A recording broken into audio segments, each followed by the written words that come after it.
as I was listening, of just growing up in a family, and when you get to, like certainly by your senior year, if you haven't done it sooner, you just can't wait to get the hell out of there, right? Because you are onward to something better.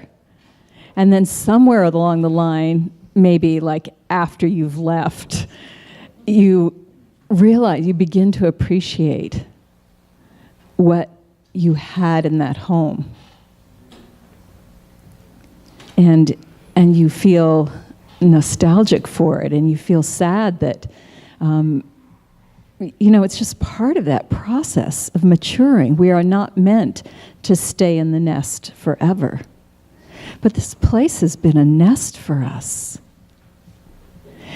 Not all of you know the history of how we got to be here. When Unity Community was founded, that was January of 2001.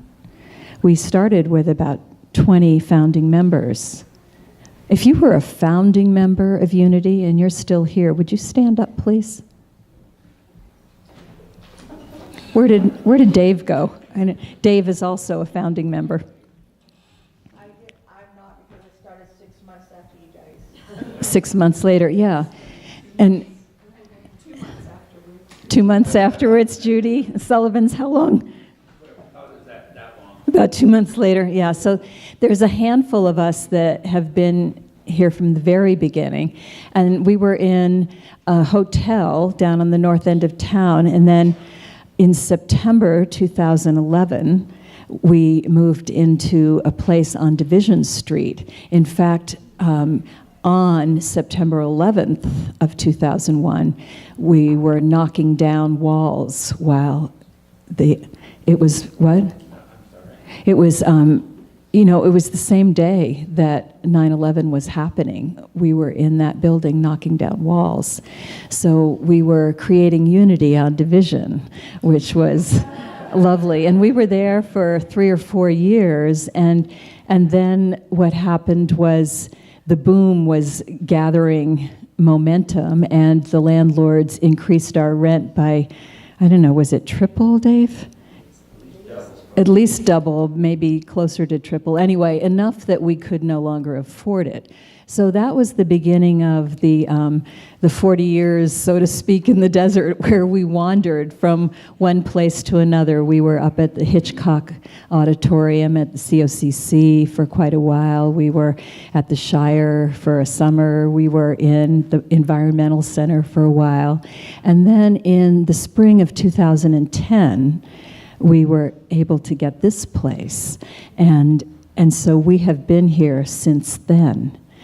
How many of you were here at that point when we moved into the Grange? Would you stand up if you were here then? I can't see, sitting on my foot. All right. So let's give a round of applause to these folks who have been there since then.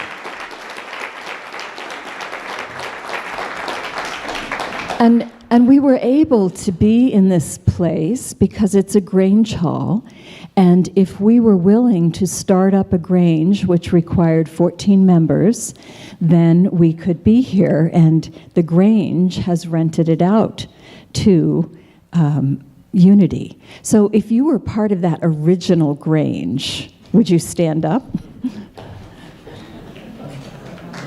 All right. Thank you. Wait, stay standing, stay standing.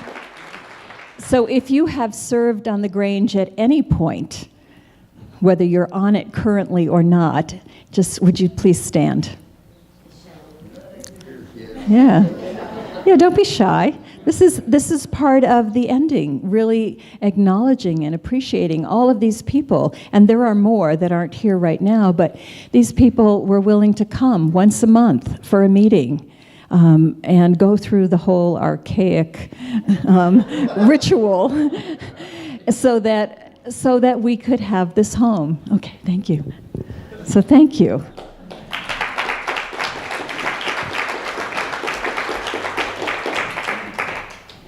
This has been a beautiful space for us, and we have made it our own. If you were part of renovating the place, because the colors are new, There's just so many things that we did to make it more beautiful, because we went through a phase of discontent with, we want something better than this. And we were slipping into what's wrong with this. And so we decided to focus on, let's make this even more beautiful. Let's instill it with our love.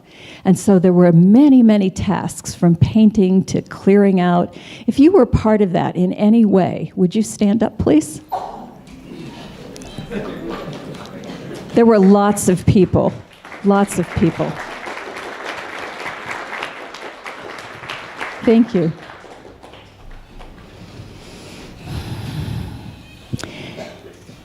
When we have an ending in our lives, it's always bittersweet, because there's the part that we love and appreciate, and then there's the part that we want to leave behind. And it stirs up everything that's gone before. I remember when Rachel was moving out of the house at the end of her senior year, and she had decided she was going to go to Eugene. So we were driving her to Eugene. We had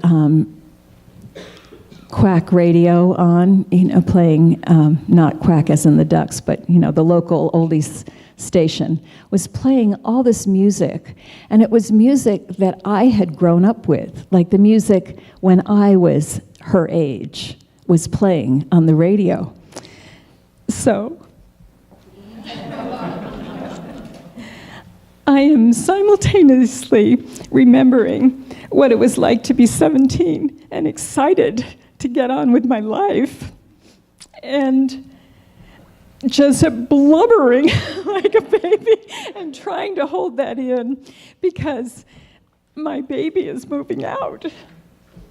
So, that was all part of that process. And so now, whenever, and that was just one, that's just one. I have all these other endings. Some of the endings were really, really painful. Some of them were really sweet. And yet they all get triggered. And I know the same is true for all of you. All of your endings are alive in this moment because they live in you. The ones that you wanted and the ones that you didn't want. They're alive in you. And that's a good thing. I spent a lot of my life thinking that I just hadn't yet found the right therapy. And when I found it, I wouldn't have grief anymore. And now what I know is that grief is this well-furnished room in my heart. And sometimes I go and hang out there. And it's part of being human. It isn't something to get rid of. It isn't something we actively focus on and dwell on in every possible moment. But it is part of being human. And so it's natural, as we get ready to leave the Grange, that the memories are going to start coming up for us. The ones that are sweet, sweet memories, and the other ones that are less sweet, like the times that the water wasn't working and everybody had to use the porta potty, or, all of those, the little critters that we share the space with. Those are maybe less happy memories, but they're also wonderful memories. One of my stories from this space that is very sweet is happening to be up in earshot as Dave and Kalinda were having this conversation about a first date that was a practice date because Kalinda had decided that she was ready to start dating and wished she could find somebody to date. And so Dave offered to take her on a practice date.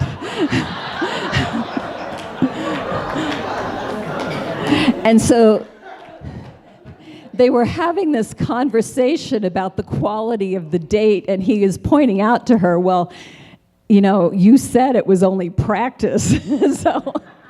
So they, as you know, because they're now engaged, decided to keep practicing. And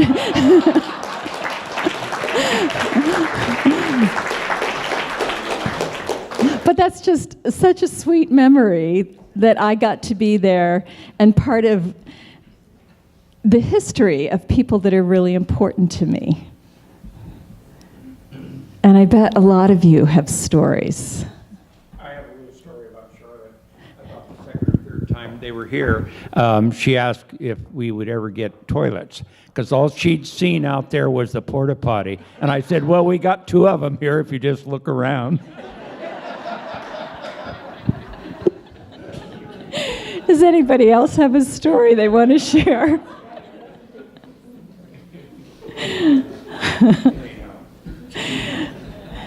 We have the stories of our beautiful quilts on the wall. Somebody who doesn't come here now anymore, but she had the idea, she was a quilter, to do this particular style of quilt. And so we had a lot of people volunteered, and surprisingly, most of them are not people who come here for one reason or another anymore, but they have all claimed their quilts, or the person that they made it for has claimed the quilts. So those 2 will be coming down and going to homes, but they have graced our place for so long. They've been so beautiful, and we really have appreciated that.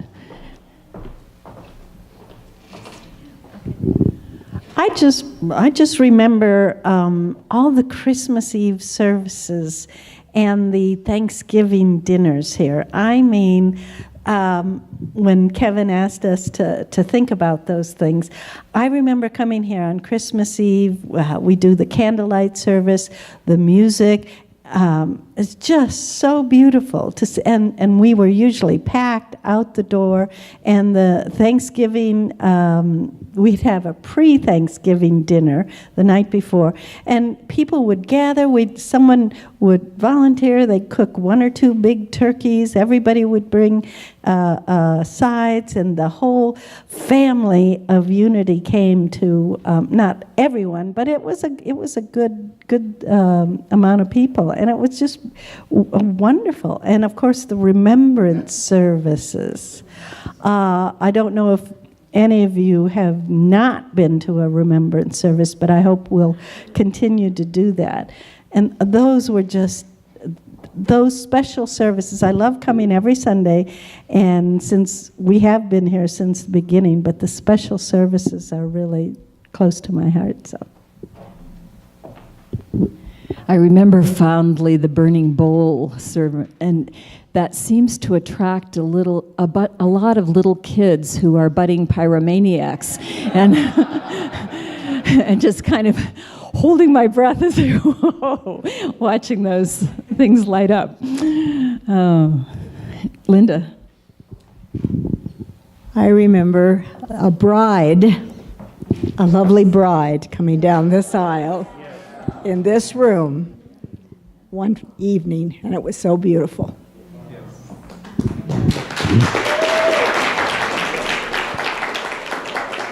Yeah, thank you. That was so sweet. Dave, come and take it, because we're recording. I can't hide in the back. I remember when a dear member of ours, Jimmy, wanted to have his memorial before he passed. And it was my first time ever played a living memorial. And that day, Bill Dewhurst came in for the first time. And we quickly became like best friends, and he became a member, and then he passed a few years later. And this still reminds me of Bill every time I'm here. So that's very special to me.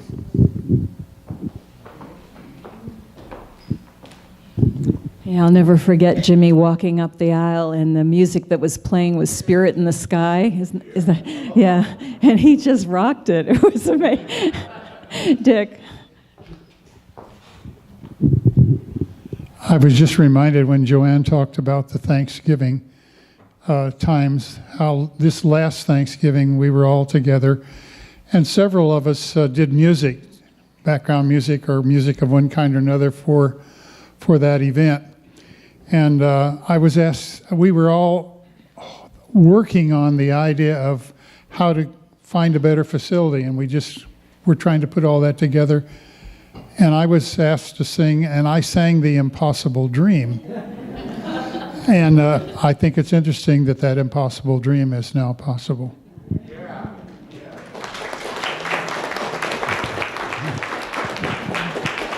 sounded beautiful, Dick. Yes. Yeah. Pamela.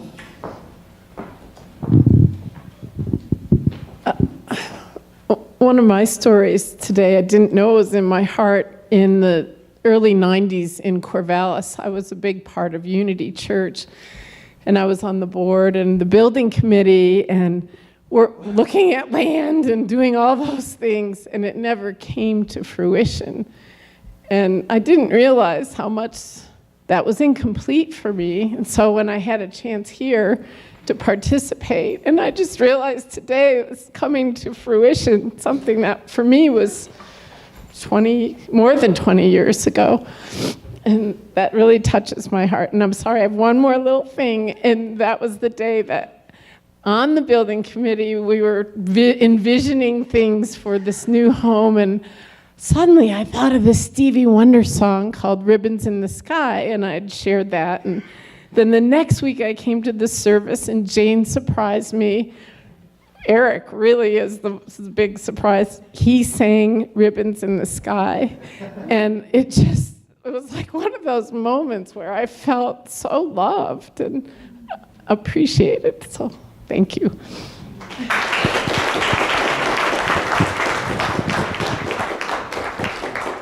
Are you raising your hand? Quickly, hi there. I spent much of my so-called adult life trying to get over some stuff without going into it.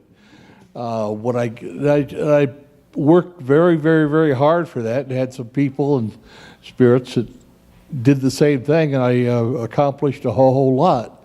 And I got here, and the first time I was here, and this is the point, I just felt like I was home. A really, really unique feeling. Because I'd been to other churches of various sorts, and there was always something that wasn't quite fitting right. You know, and everybody here, I have never seen the sort of uncomfortable things that have happened in other churches with personalities or whatever. Whatever goes on here, the primary thing is peace, contentment, positive stuff that people put aside whatever negative might be there, if there is any there. It just pleases me, and I'm glad to be home. Thank you.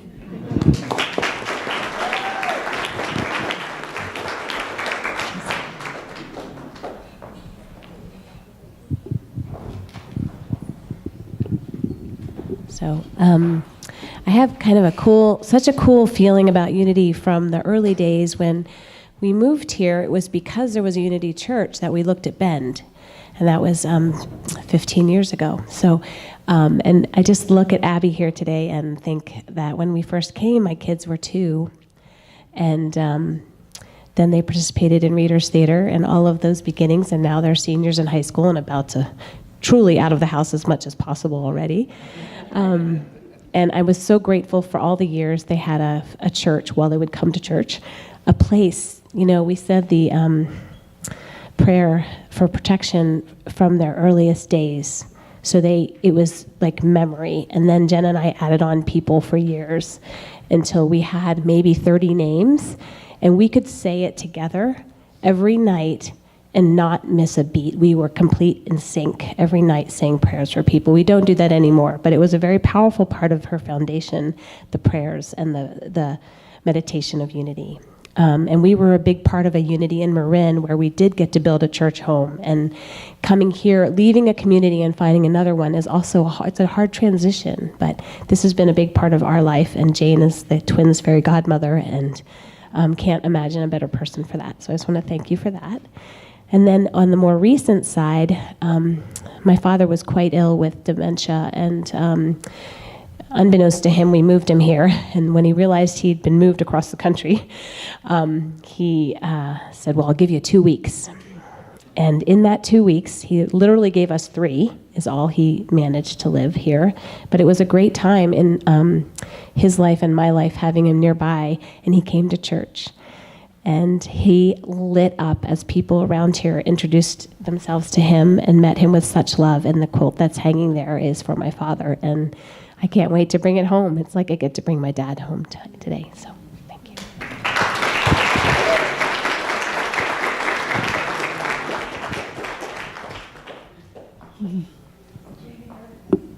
Okay, I'm going to do it. I'm new here. I haven't been here for very long.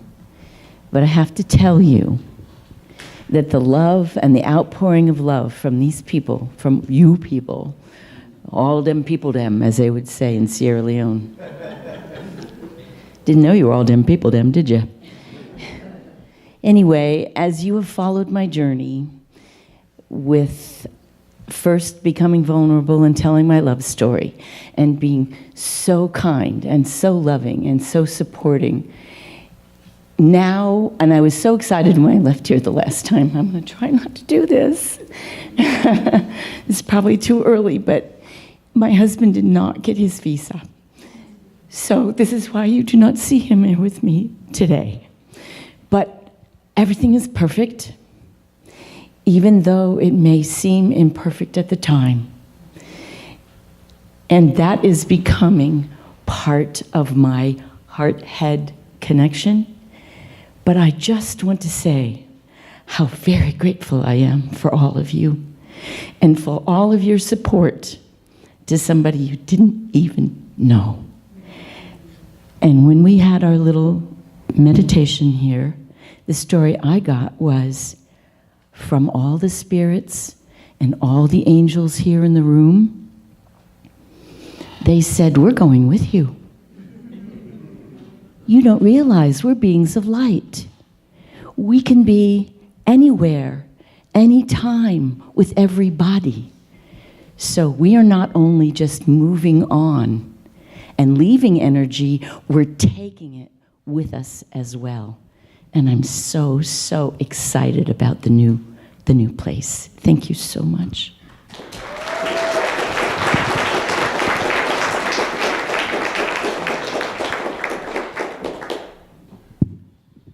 Well, that's eerie, because I got that message too about it. Wow. This is more about just unity as a whole, I suppose, but this building is part of that. And I don't know how many people know this. The first time I came here 4 years ago was kind of under protest.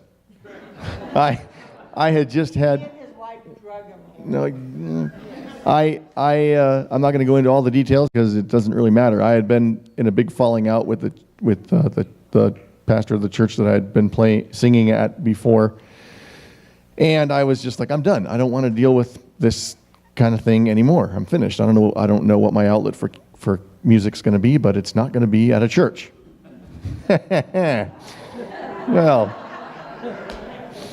and my ex-wife kept saying, well, you got to check out Unity because it's very interesting. And I'm thinking, and we weren't doing well, so the last thing I was interested in doing was going someplace she recommended we go.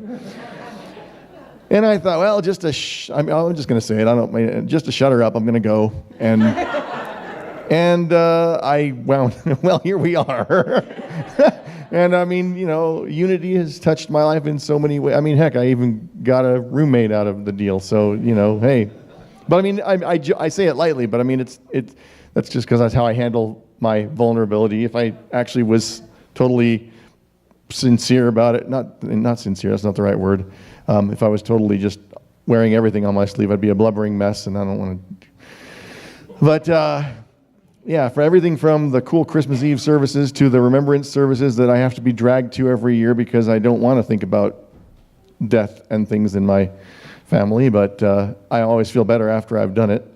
I mean, so even that, I'm grateful for everything that this place and this community has giving me, and dang it, it's going to, all right, I'm done, going to start.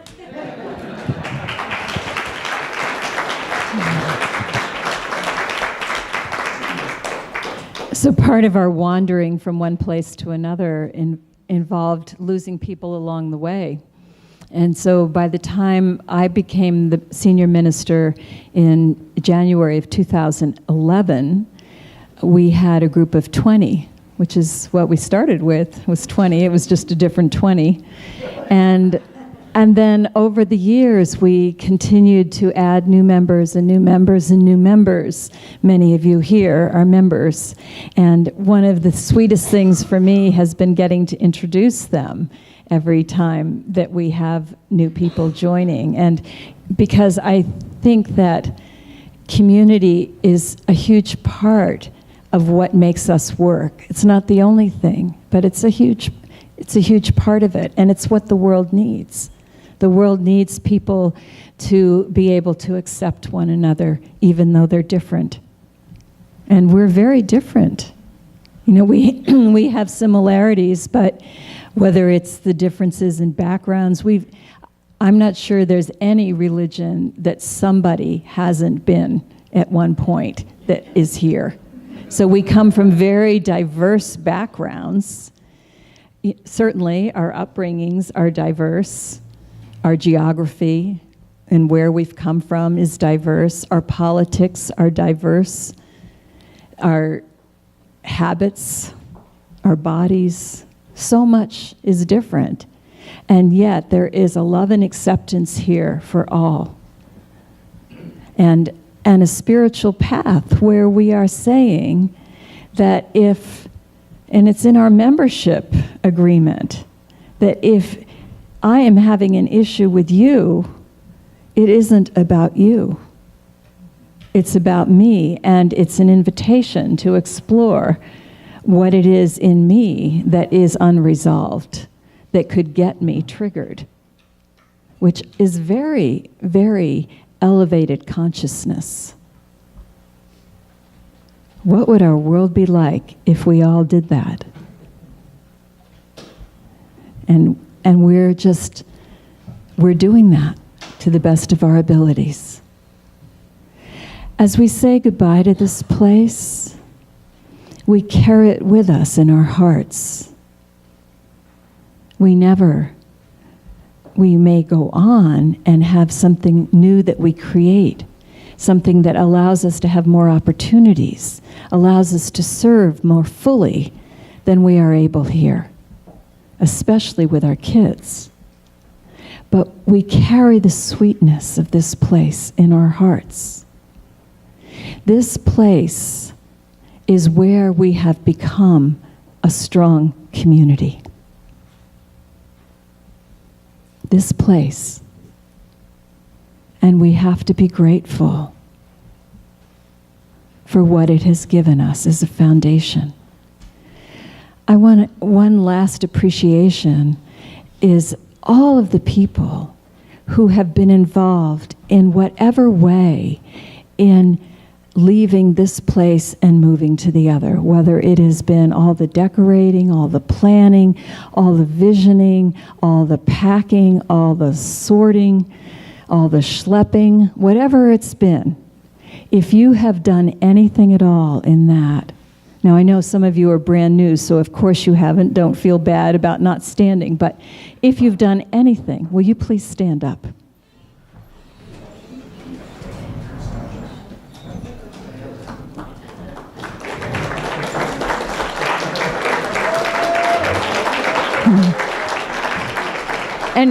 And keep standing, keep standing.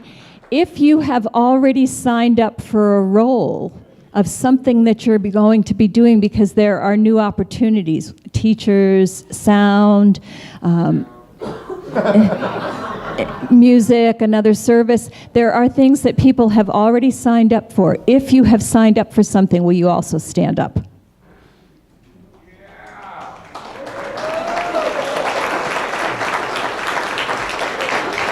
Now, just from wherever you are, stand and look around. There is something that's called Pareto's Principle. It's called 20-80 rule.